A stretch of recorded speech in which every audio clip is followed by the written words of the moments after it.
great information. So if you would mute yourselves, I want to have a nice clean recording for you after the event. And I'll get started by first saying thank you for joining me. And I'm Andrea Feinberg, and today is the 42nd weekly marketing Zoominar. I've been hosting these since last May every week, a focused lesson on some particular element of marketing, because I believe if you understand how marketing works, it can work more effectively for you and the audience you want to engage with your marketing messages, your products, and the benefits those products deliver. And today's conversation will be, as a couple of you said, it's all around Google. So if you'll give me a moment, I'm going to share my screen. I am recording. You will get the recording afterwards. And if you checked your email, you did get an action guide from me. So it may be helpful if you hear something that sparks an idea to write it down.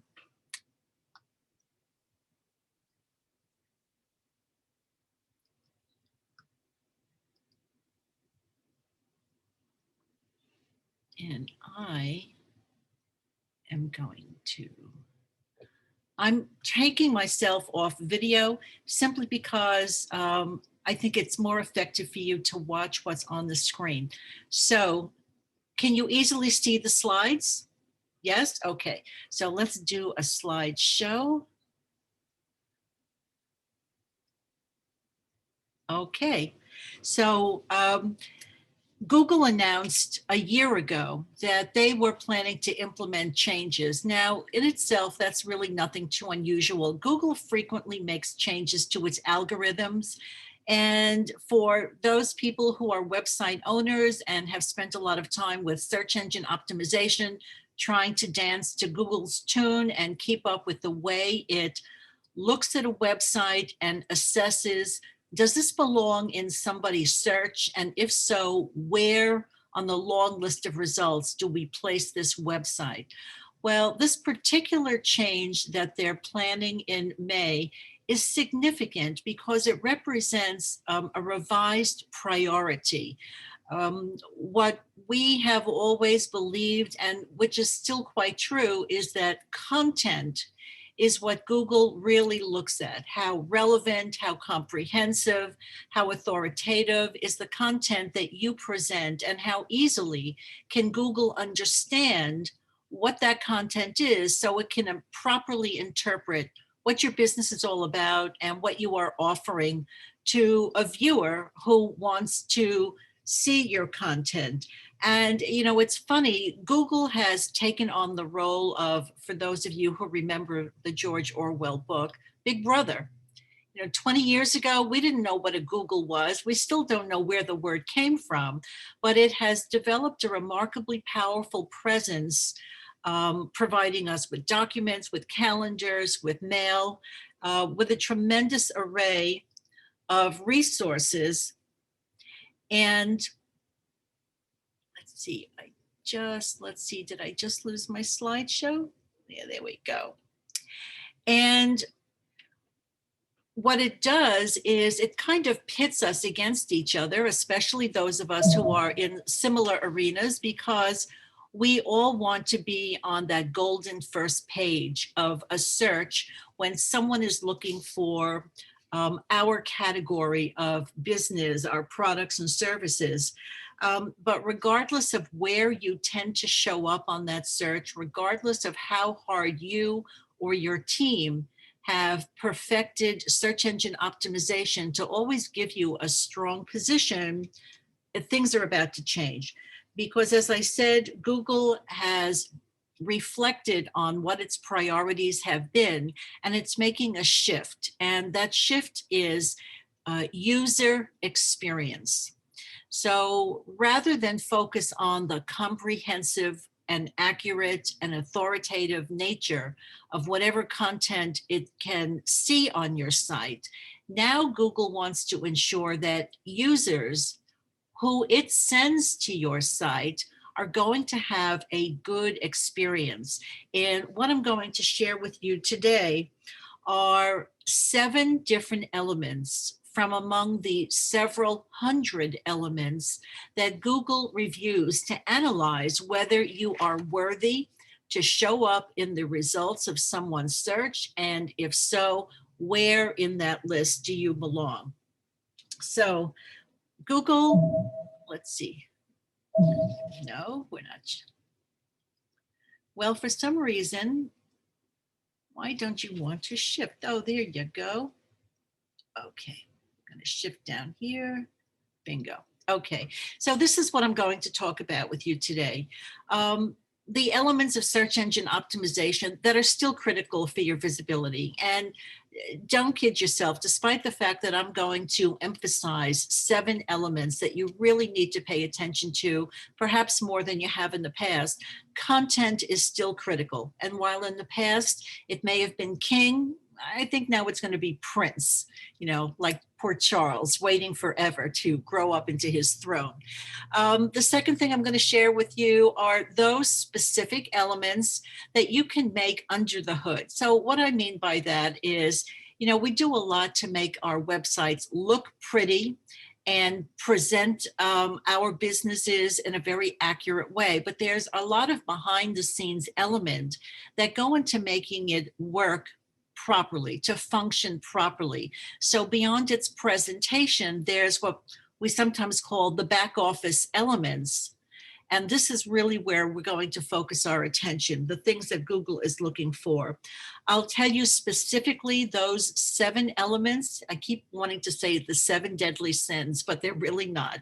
Those 7 elements that are changing in Google's sense of priority, and why they're going to have a real impact on your website, not all in one day, but Google is rolling these out incrementally starting in May. And then throughout the next couple of months, unless you pay attention to these particular elements, as well as the many others that Google clearly tells you these are important, you're going to see a real change in the visibility of your website, in how frequently it shows up, in what should be an appropriate search, and where you're going to show up in that appropriate search. And ultimately, the last thing I'll share with you are those specific visual changes, the things that someone actually sees on the screen, in addition to the things you want to do behind the screen, that will keep you in Google's good graces. Okay, so who the heck am I and why should you pay attention to me? Well, I got to tell you, my mother is pretty damn proud.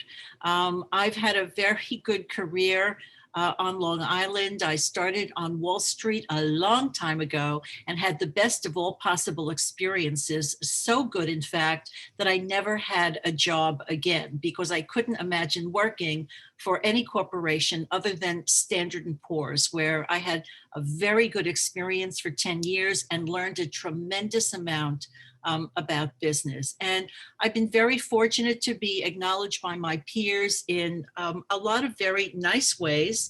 And after life on Wall Street, I became an artist. And then I trained to become the professional coach I am today. And I really found my purpose in that role as a business development coach.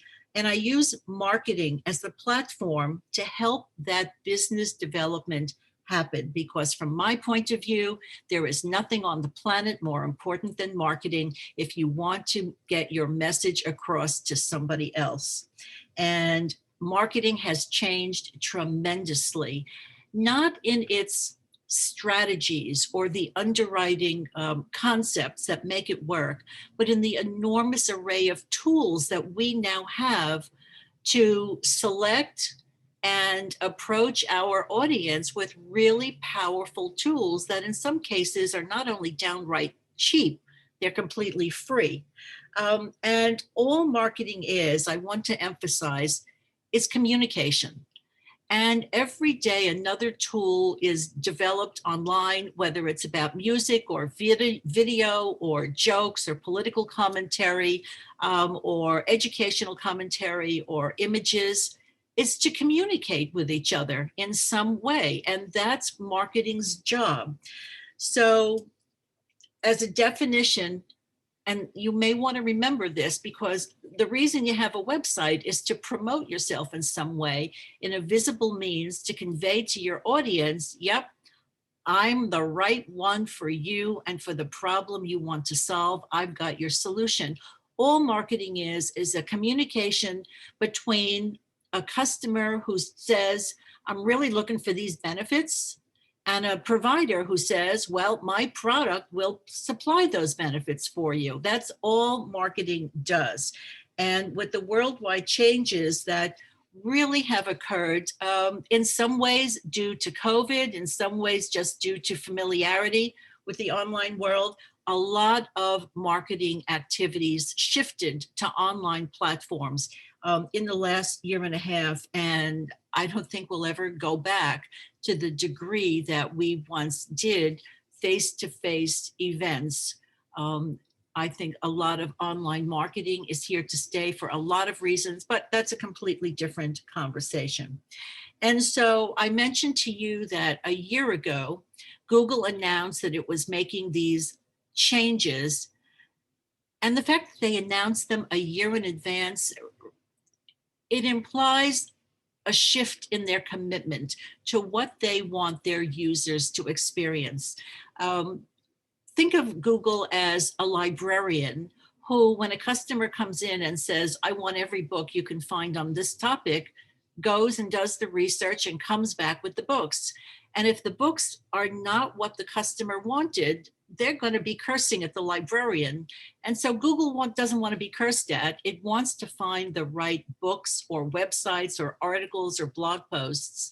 And it's always been trying to do that. And now it wants to add something else. It wants its customers, your potential site visitors, to have a really good experience when they come to your website. And these are the ways that Google is going to define what a good user experience is. Come on, let's shift. There we go. Okay, so these are the 7 deadly sins. Oops, I meant the 7 elements that I'm talking to you about. The first 3 are called core web vitals. And I'm going to talk to you about each of them. Some of them have ridiculous names. My personal favorite is the last one, intrusive interstitial, which I keep thinking has to be some kind of medical procedure, but it's really a thing that you have all experienced on various websites, and I'm going to tell you why Google is damning them. So here are the 7 things, the 3 core web vitals: websites that are mobile friendly, provide safe browsing, have that happy little S at the end of the hyperlink, which basically stands for secure or security. And that last wonderful word, no intrusive interstitials. So I'm going to go through these with you one by one, so they don't sound like peculiar names, but they sound like real common sense things that you probably have on your website to some degree, not as efficiently as Google will now want you to have them. So the first is called largest contentful paint. I can't imagine who came up with these awful names, because all this means is that it's a measurement that marks the speed of a page load onto the screen and marks that point in the page's load time when most of its content has been loaded on the screen and a viewer can easily see what they expected to be looking at. And you can see in that first graph on the left how Google defines the good, the bad, and the crappy. And they want page load time not to exceed 2.5 seconds. Okay, if you're less than 2.5 seconds, you're going to grade C, and anything less than, or rather more than 4 seconds, if it takes more than 4 seconds for a page to fully appear completely resolved and easily readable on a screen, you're in the doghouse. And that's all this means. And so speed is one of the ways that Google is reflecting a good user experience, because when the whole planet is available to us, with a click of a mouse, with one little finger, why wait around for 5 seconds when I can go someplace else and get what I want even faster? So this particular element is often controlled by your hosting service. So if you find that your LCP is slower than what will make Google happy, you may either want to elevate the level of service you have with your host, or you may want to explore working with another hosting company, something that I can help you do. So again, Google is expressing a commitment to user experience, lack of frustration, satisfaction with what the user is finding, ease of using the website, ease of navigating and finding exactly what the viewer expected to find. And this element doesn't just refer to the first time someone clicks on a link to go to your website. It also refers to all the subsequent pages on your site that you might click on if you're really interested in learning more about what this website provides. So you really have to take a look at this element for every page of your website. The second element in this category of core web vitals is called first input delay. And I swear English could not be the primary language of the people who've named these things. They're common sense when I explain them, but the names are nutty. So here's what first input delay means. When you look on a website and you decide you want to click on a button to either participate in maybe a quiz, or you want to click to another page, or you want to click to look at a video, the amount of time it takes for that button to engage in the action to subsequently take you where you're now expecting to go is what FID refers to. How efficient is the interactive nature of the buttons and the tabs and the links you have scattered around your website? This is what Google is measuring here. The responsiveness, once my finger has hit the mouse or clicked on a link, what happens? How quickly is that special button responding to my request to do something beyond just allowing me to sit there and look at a page? So what is Google looking for? Less than 100 milliseconds. Pretty damn fast, right? Less than 100 milliseconds. Anything slower than that ain't so good. So this is really what you're looking at here. All the tabs, the links, the clickable items that you have throughout your website, how quickly are they doing their job and getting the viewer to that next location they anticipate getting to as a result of clicking whatever it was they clicked on. The third element in this category of core web vitals is called cumulative layout shift. I don't know what kind of mindset comes up with these names. So here's what this measures. When you go to a website and the page starts to resolve itself on the screen, there's lots of different layers of things. There may be moving images, a slider, for example.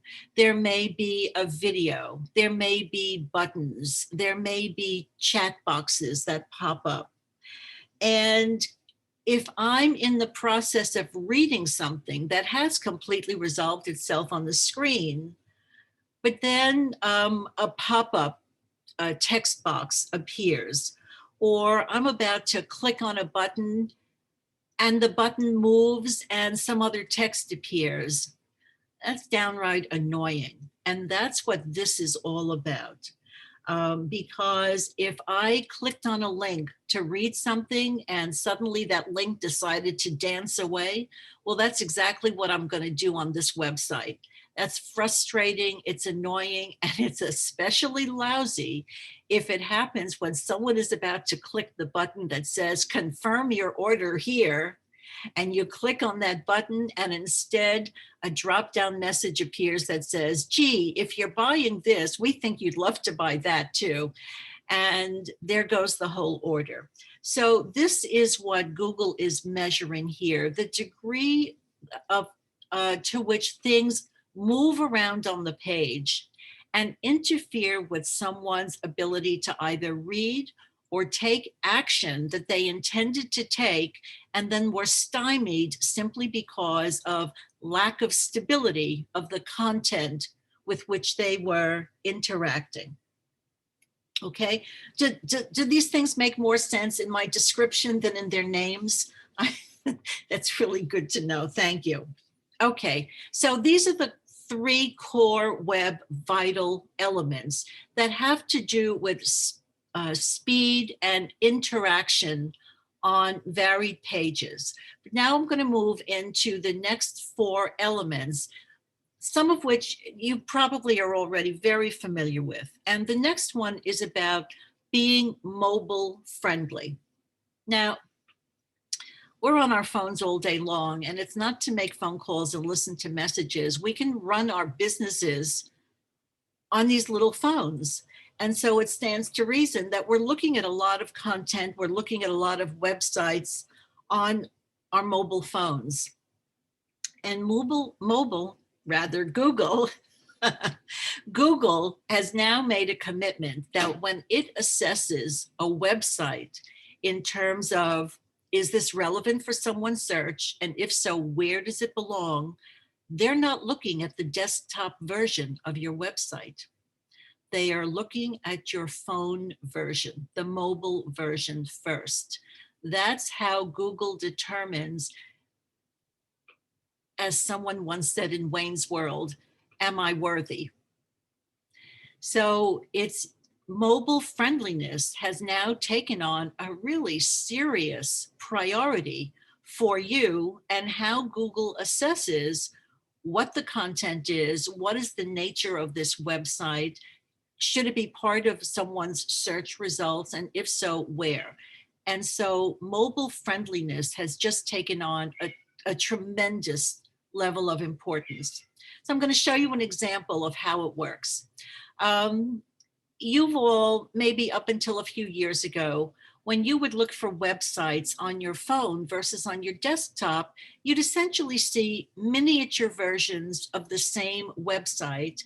And in order to be able to read it, because it's so puny on those little screens, you'd either have to spread your fingers apart or you'd have to push your fingers in to see a smaller element. Well, now websites are responsive, meaning they know what size of the screen they're appearing on, and they don't just miniaturize or expand. Their elements are shifted around, so what's truly important is still seen. So this is an example. This is a client, My Care Alliance. This is a company in the home care manager industry. Home care manager is a fast-growing profession, thanks to the baby boomer generation, of which I am one. And these are people, typically nurses, who will travel to someone's home or their assisted living or nursing home facility just to make sure everything related to their health is being properly administered and handled. Doctor's visits, medication, nutrition, cleanliness, all of that. So My Care Alliance is a directory of everyone in this profession, and is also a consultancy providing all kinds of professional services to members of this profession. Now, this will be important because I'm going to use them again in a later example. Here is the desktop homepage of their website. And as you can see, there is on the upper right-hand side, there's one of a series of 5 images, part of a sliding series that allows the viewer to click away to various pages depending on what they're interested in. Well, sliders don't show up on mobile devices. And what's really important here is what is above the fold. Now, This is an old newspaper term. For those of us who used to read the Wall Street Journal or the New York Times or the Washington Post, we'd often get the paper and it would be folded in half. And so we would presume that what's on top is really what's important, meaning didn't have to unfold the paper to see today's big headlines. Well, on a website, what it means is I don't have to scroll anywhere. What's presented to me right there on the screen is what's most important. And if this was supposed to be seen on a mobile phone or a laptop or an iPad, it might not be seen. So here's what we did for this client. This is the mobile version of their screen. I just took a picture of it on my phone. The slider, the image is gone, but what's most important is easily seen. And the same content is on the desktop version, but it's over on the left side. But if you want Google to clearly understand who you are, Google can't read pictures or videos, it reads text amazingly. So this is the most important element to not only identify to Google what this company is all about, but to clearly make it easy to the visitor to understand, am I in the right place? And so again, not only is it important in terms of having a good user experience when someone looks at a website on a mobile device, I have to remind you again, that's all Google is looking at now to determine your worthiness of showing up in somebody's search. They don't care so much about your desktop. They want to see what's going on your mobile device. Okay, so I want to show you something else as we move into the next element that's changing in importance, because these 7 elements that I'm talking with you about today are a group of elements that have been risen in Google's definition of their priority because they all reflect what kind of experience is someone going to have when they go to this website. So here's the next one I want to share with you, number 5.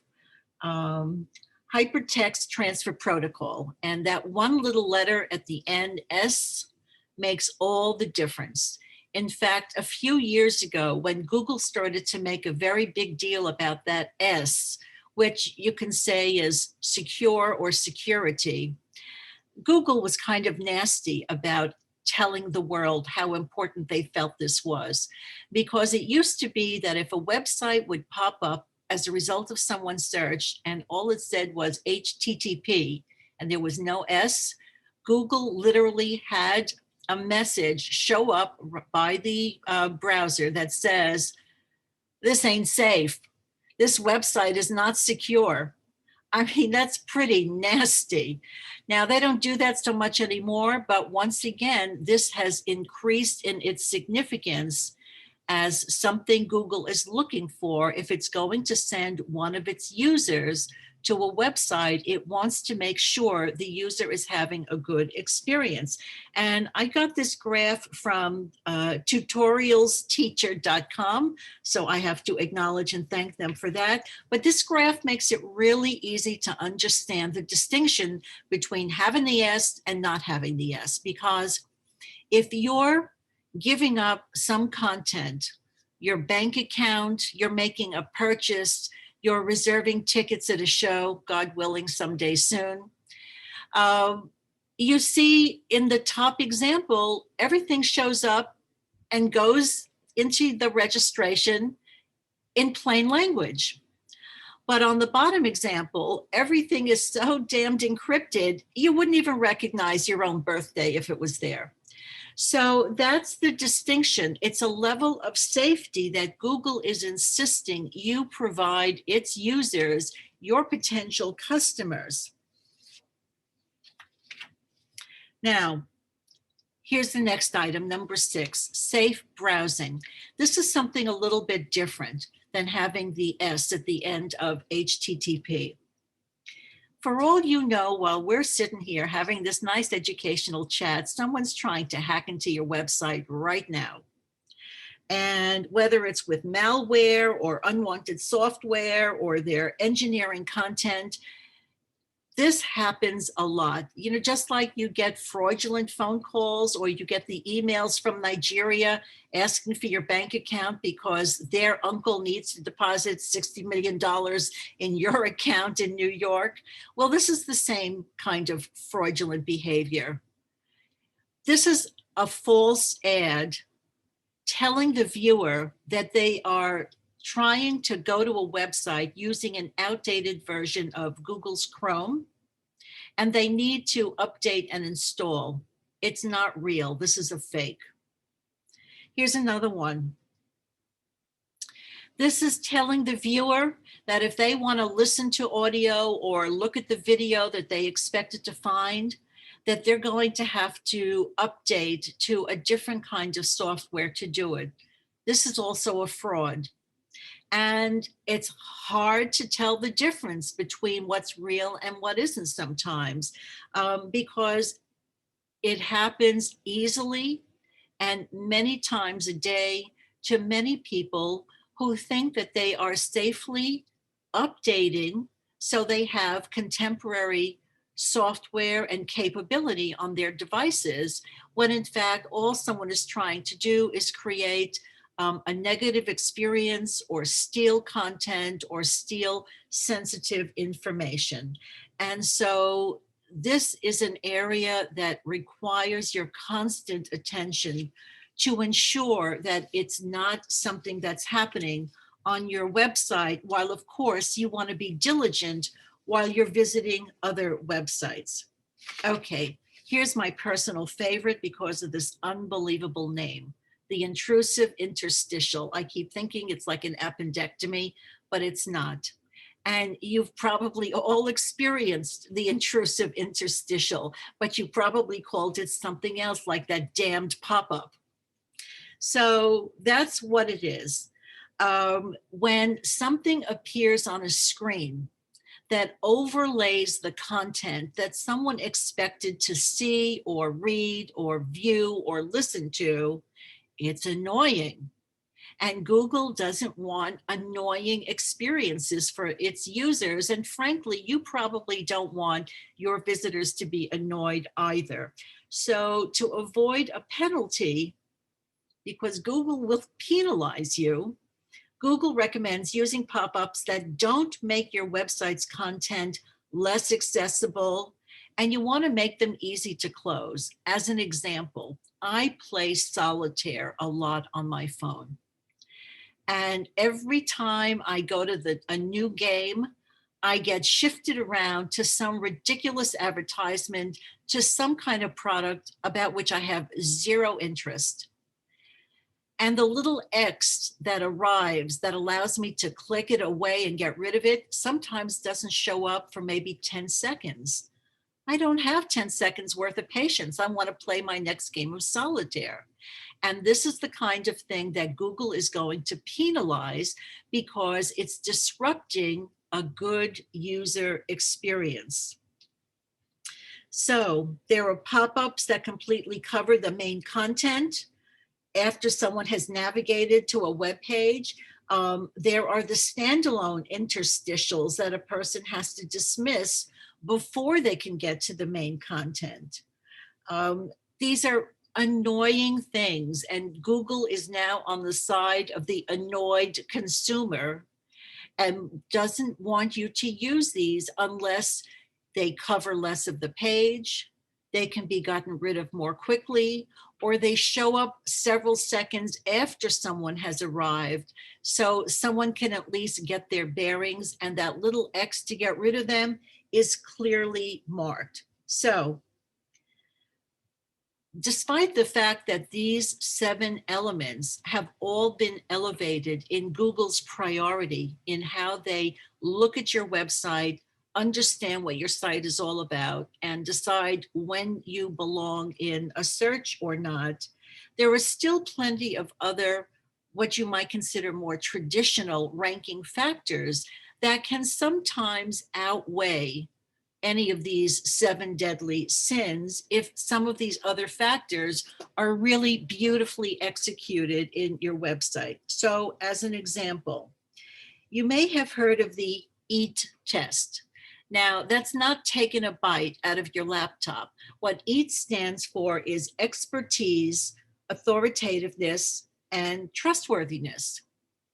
If you are in a services related business, any of those 3 factors could all be critical for you to convey your expertise and that you are truly an authority in your field.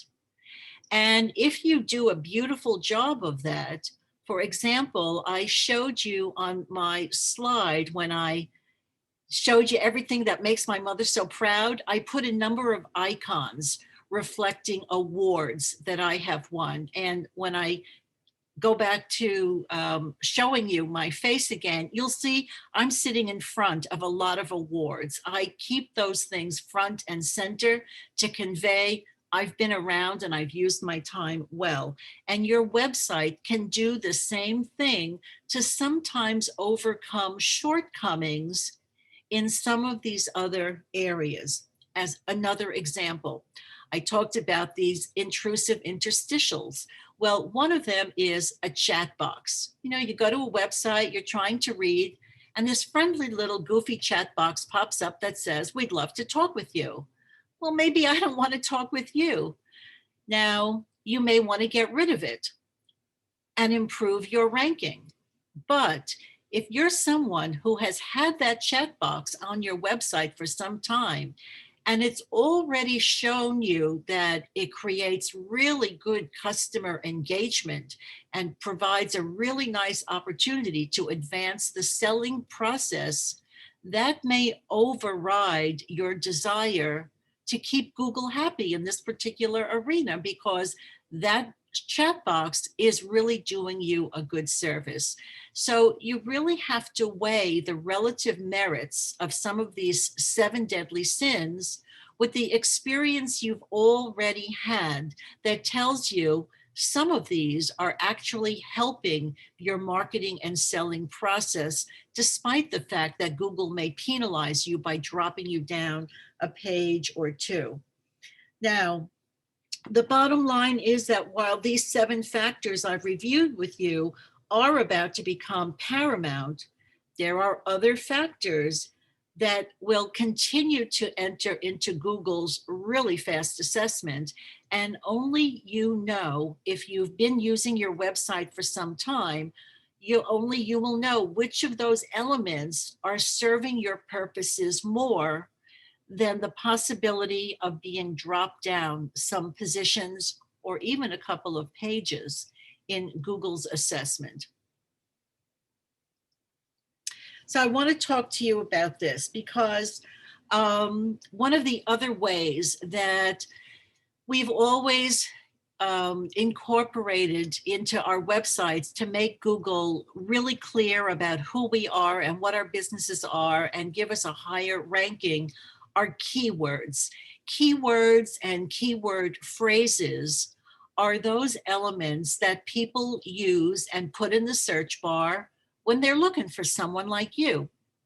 They may not always use the words that you would use as a professional who has insider knowledge, but you have to be aware of what those keywords are. And you want to ensure that Google sees them properly sprinkled around your website. On the other hand, if you do too much of them, Google gets annoyed. So here's an example from a recent report. We did an SEO web audit for a client, and this is part of the response that, you know, you're being ranked for over 400 keywords, but not one of them is a top 3 attention getter. And in fact, you've only got 7 keywords that put you in the top 10 at all. But every one of those keywords hardly ever get used for search. And so the recommendation we gave is that you really need to refocus your efforts to find words that convert better, faster, more frequently, and that have a higher search volume. So again, these are long-standing factors that Google will continue to use and are good insights and the way you want to go about investigating, as I keep saying, what's going on under the hood of your website. And I'll talk to you a little bit more here about keywords. Earlier, I showed you the homepage on both mobile and desktop of a company called My Care Alliance. And I mentioned to you that they're in the consulting or services arena for professionals in the managed care or home care profession. So here are some of the keywords for which they're ranked. And I'll bet you recognize some of them. Cascade is a dishwashing product. Purell, a disinfectant or a house cleaning product. Pacific Blue, I think that's a soap. So how the heck did they get ranked for these words when they have nothing to do with their business? So this is what we found out. As it turns out, as a service to their customers, all of whom are in the healthcare arena, making home visits to chronically ill or senior residents, My Care Alliance provided links to those Amazon pages that sell products commonly used by care managers. And what this company ended up doing is they piggybacked on the big elephant in the room, Amazon. And so they got ranked for words that have nothing to do with their business, but to which they linked as a service to their clients, but as a disservice to themselves, because now they're showing up in the wrong kinds of searches. People think they're in the disinfectant or the house cleaning or the sanitation business because they're showing up with the wrong keywords that have nothing to do with the kind of clientele they're trying to attract. None of these words pertain to the company's primary consulting services, and you can see that here. So how do you figure out if something like this is going on with your website? How do you know which elements of your website Google is going to reward you for or penalize you for? And ultimately, where, if you do get on someone's search, where are you going to show up? So the first step to understand everything that's going on your website that Google is looking at to assess your worthiness is a web audit. Now, this is Dina Legland. Dina is a nurse who several years ago survived a terrible bout of breast cancer. She didn't just come out of this as a survivor. She came out of this in what I call really kick-ass, phenomenal shape. And it's because she's a nurse, because she knows a lot about chemistry and nutrition and the body-mind connection. She applied all of that to her medical care and came out healthy and with a very healthy, strong attitude. And she decided she was going to turn her experience into a business to serve other cancer patients who didn't have the same kind of resources that she had. So Dina built a website to sell her programs, her workshops, and her coaching. And over a couple of years, it wasn't getting much love. She couldn't find herself when she Googled herself. Nobody that she ever spoke to had ever heard of her website or found her through her website. So we did a web audit. And these are a couple of the comments that came out of that web audit. And we said, you know, Dina, got a really nice design. You don't have any content. Google doesn't know what you do. So they're not going to send you to the right audience. And even the audience that finds you, they don't know what you do. There's no content.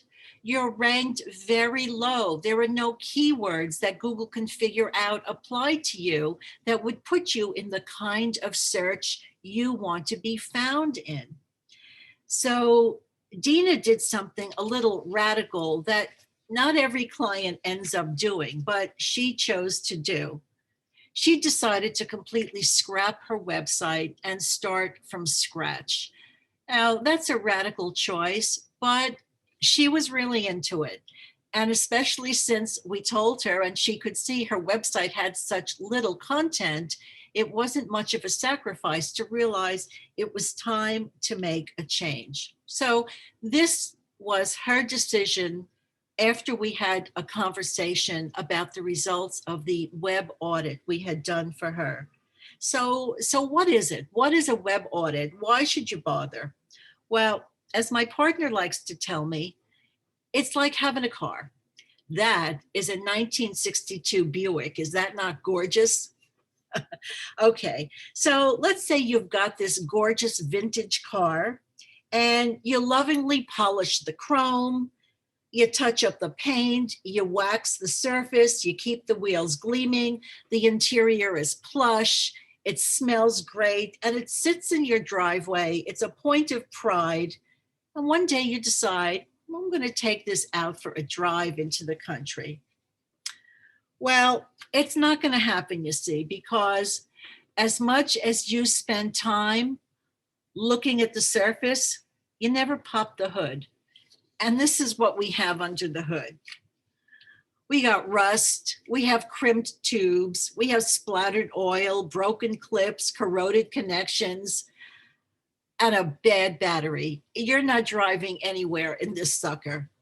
And this is really what a web audit does. It discovers all the under the hood problems that keep your site from driving nicely onto Google's selection of search pages when someone types in a search for which you would be the ideal result.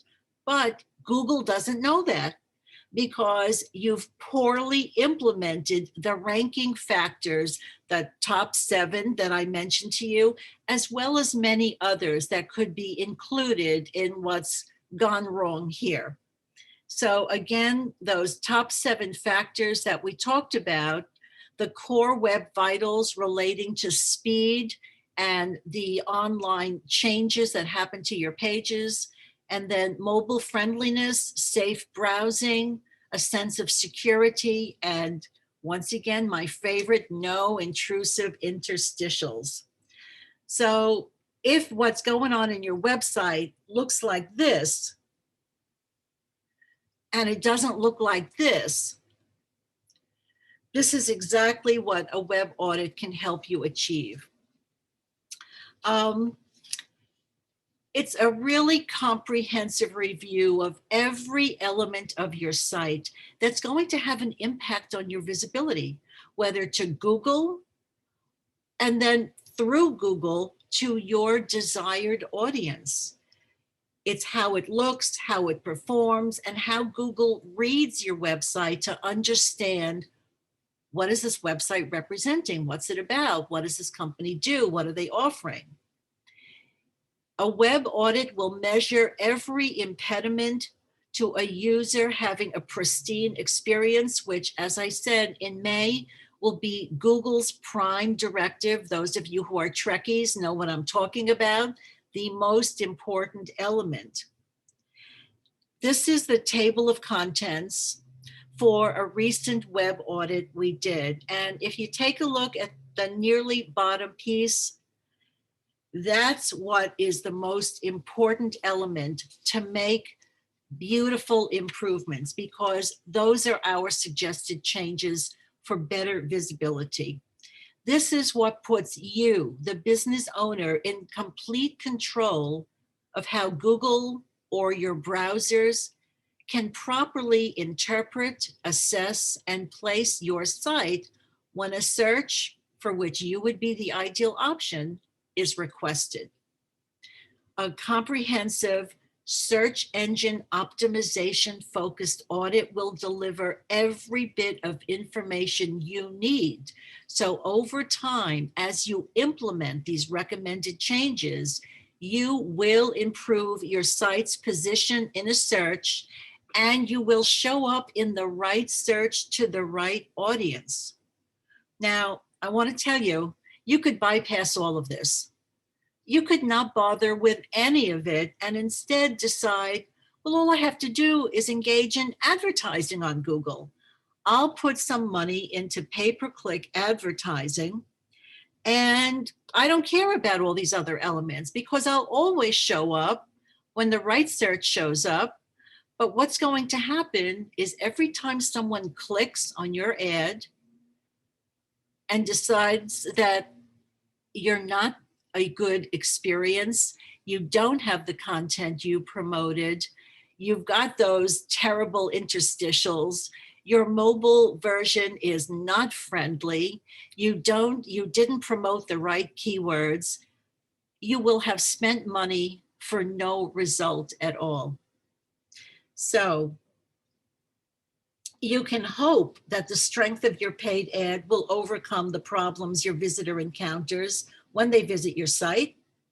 And maybe they have to wait for slow loading or moving parts or poorly placed text or those awful pop-ups, misdirections, lack of security, slow to act buttons. But if you really want to prevent these kinds of risks and not spend the money for wasted advertising, and if you want to find favor with Google, which is really your ambassador to the world when others are searching for someone like you, then a web audit will guide you to real opportunity for improvements that only continue to build over time. It's a really easy to understand, very comprehensive report on everything. I mean, everything that we recommend you can do to improve your site's readability to Google, and then improve your site's visibility and visitation by the audience you want to see it. So I mentioned at the beginning, I would tell you that if you're really interested in diving more deeply into this and learning how you can discover what may be happening under the hood of your website that will really cause some problems, perhaps already or when Google makes its changes, I'm going to tell you exactly how we can do that. An audit is the first step to assure that the right prospect visits and ultimately deliver sales to you. An audit is the path to a lifetime, I'm not kidding you, a lifetime of increased marketing success. With the big investment that you've put into a website, you want a website that not only truly represents the value you can deliver to your audience, you want to make sure they can find your website and then feel good about being on your website. So by now, you've seen that there are a lot of pitfalls along the way to improving your visibility to your audience with Google. And by now, you know that no matter how diligent you may have been with search engine optimization, Google is changing its game plan and your website may not be ready. So I know you don't want to risk your business on a website that may have been built for a different time, a different level of ranking factors to deliver a strong position. So I want to make available to you the opportunity for a search engine optimization focused web audit and a comprehensive report. A report that will let you learn everything you need to know about how your website could be failing you or failing your visitors and how you can correct it. It's $489 to comply with Google's new priorities to streamline your customers' ability to find and interact with you easily, well, and often. And while I know that there are some SEO experts who would say, this is a really good deal, this is a really good price, it's not good enough for me. So I want to give you more than this. I want to make sure you really understand what the report says and have some tools that are perfect companions that will really give you an opportunity to emphasize the value that you could get here. So in addition to performing and reporting on your web audit, I want to spend at least an hour with you going through the report, debriefing everything it says so you can easily understand all the colored graphs that you'll find on this report. I want to give you 2 months as my guest in the Marketing Zoominar Club. What you're experiencing today is an example of what we do every week. Every week, we host a marketing Zoominar on a different topic, whether it's email or social media, or creating autoresponders, or how to create strategic alliances, how to write a blog. We've been doing this now for 42 weeks. And I want to give you my most recent ebook, The Secrets of Online Convincing. This is a perfect companion for someone who is upgrading and making changes to their website, because it gives you a formula how to incorporate keywords in your copy. And I'm going to give you something that hardly anybody even knows about, let alone has available to give you. I have secret access to a URL where you can test the strength of any of your preferred keywords, and then test the strength of your website with respect to those keywords against your competitors anywhere in the world. So the total value of this package, the audit and all its companion gifts, is over $1,000. And I'm offering it to you at over a 50% discount of $489. And if what that investment of $489 could deliver to you the opportunity to recognize the need for big change as it did for Dina, would it be worth it for you? Or if, as for My Care Alliance, you discovered that you were being ranked for the completely wrong set of keywords, that you were showing up in the wrong searches, or that you needed to revise your website to fit appropriately on mobile devices, and had such an impact with now being visible to your audience in a comfortable, pleasing way, would that be worth it to you? And you may want to see, these are some of the nice things that people have said about working with us to improve their ability to deliver their messages to their audience through their web presence. And a web audit is the starting point for all of this. And so I want to remind you, what I'm offering you today is tremendous value to prepare your website for the changes Google is making, and to be prepared for long-term success and improvement with your visibility to your audience. And now, if you have questions, I'm going to put my face back on the screen and take whatever questions I can answer for you. So I see a couple of things in the chat. And let's look what's in the chat.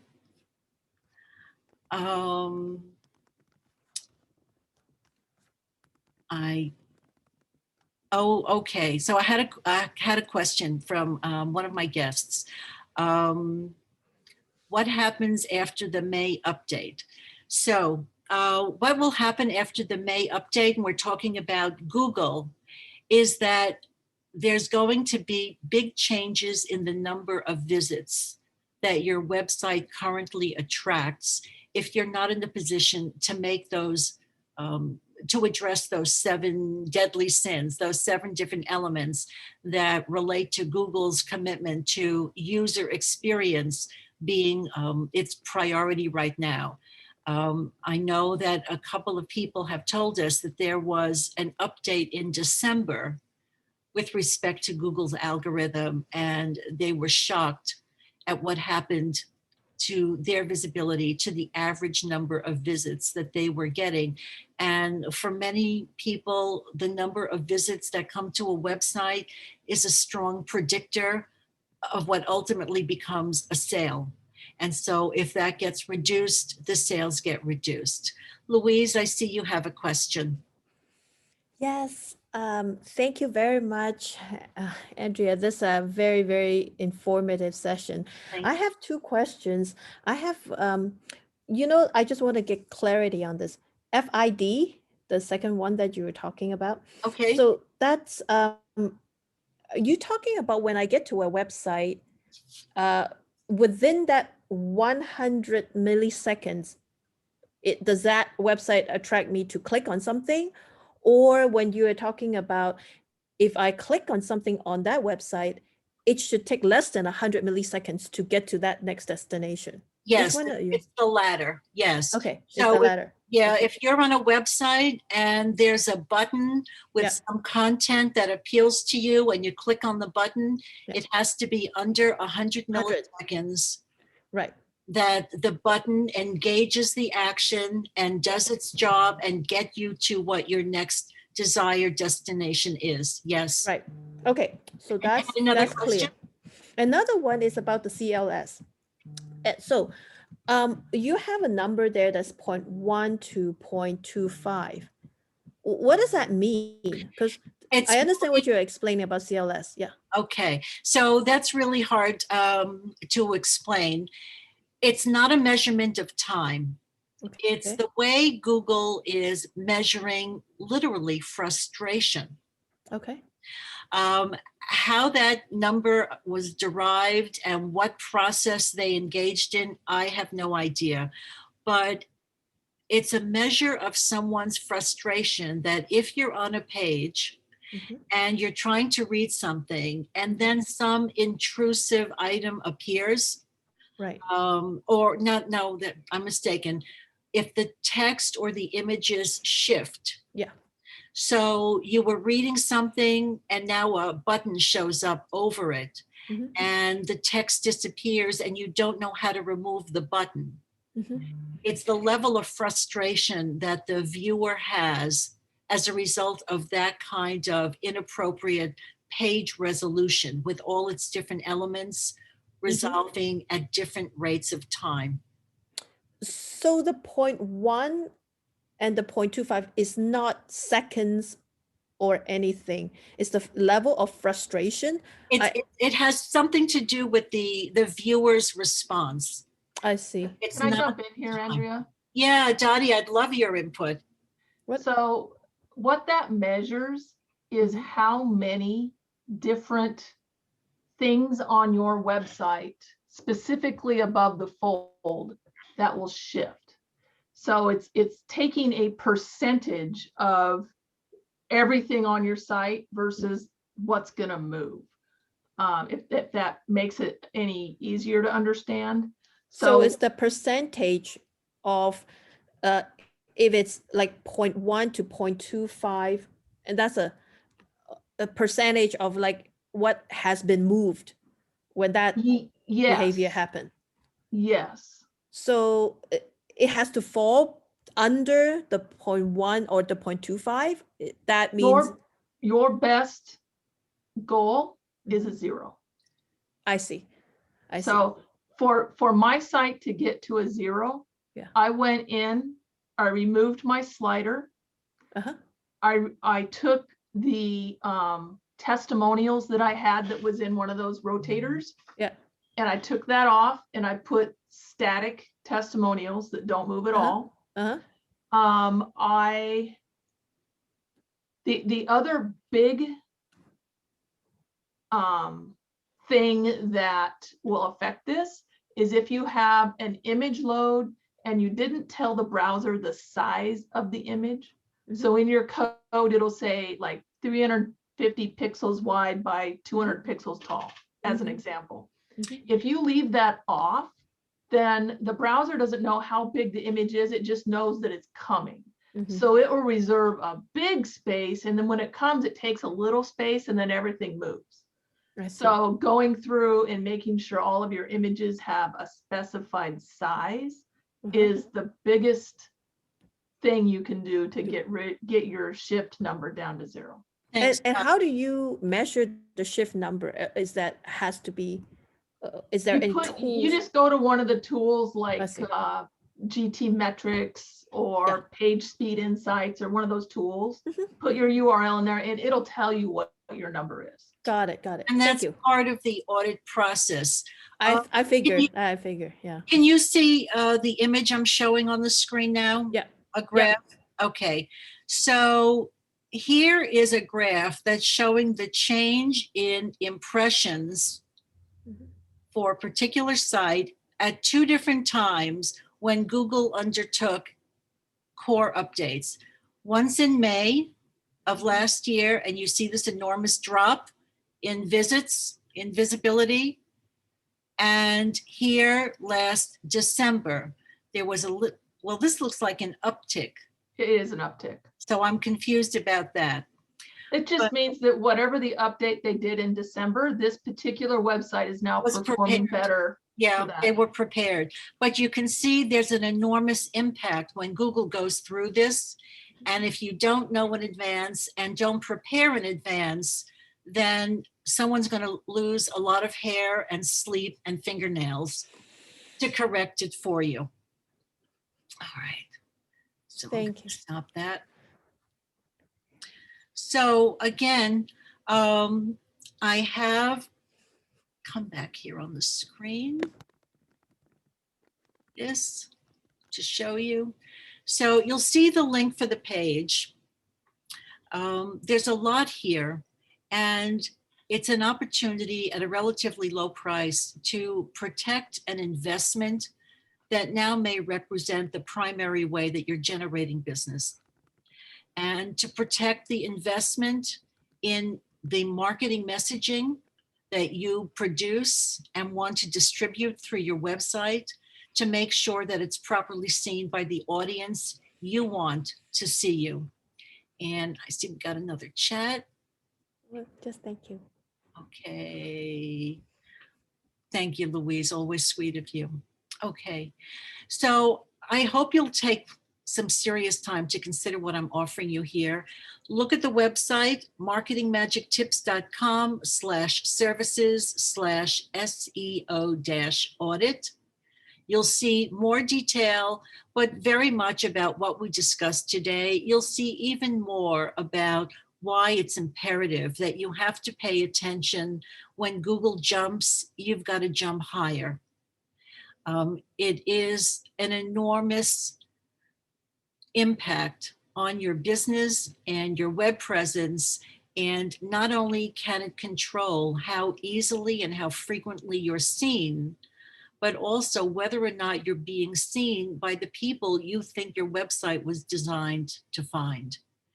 And as I showed you with my Care Alliance, that they were being defined by soap and hand sanitizer instead of consulting services to the care industry because of incorrect use of keywords.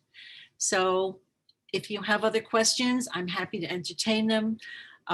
This web audit is the foundation of everything that we do now in redesigning or augmenting websites, because it's a key indicator as to where there might be problems that can easily be resolved, or others that may be potential disasters. But one thing I do want to point out, I mentioned that you can engage in pay-per-click advertising and show up every time with the right search. Employing search engine optimization is a slow but steady process that over the long term is far less costly and far more powerful as Google gets to understand exactly who you are and how you want to be seen to what audience. So this is today's Zoominar. I hope you found something here that you're really going to consider strongly. I would love to work with you to improve your visibility because every one of you has a message that needs to be heard by an audience that is actively looking for you. And it would be a shame if come the spring, they can't find you to the degree that they did, or we discover that you've never generated the kind of visibility that you deserve for some simple changes that can be easily made to have permanent impact for you and your business. So, any other questions for me today? Well, then I thank you very much for joining me, and I'll look forward to my Zoominar Club members again next Thursday. I hope some of you will be joining me for that as well, and take advantage of the opportunity for a really comprehensive and well thought out package that's designed to improve your visibility as you do business online. Thanks so much, everybody. Thank you. See you again next week. Thank you. Be well. Bye-bye.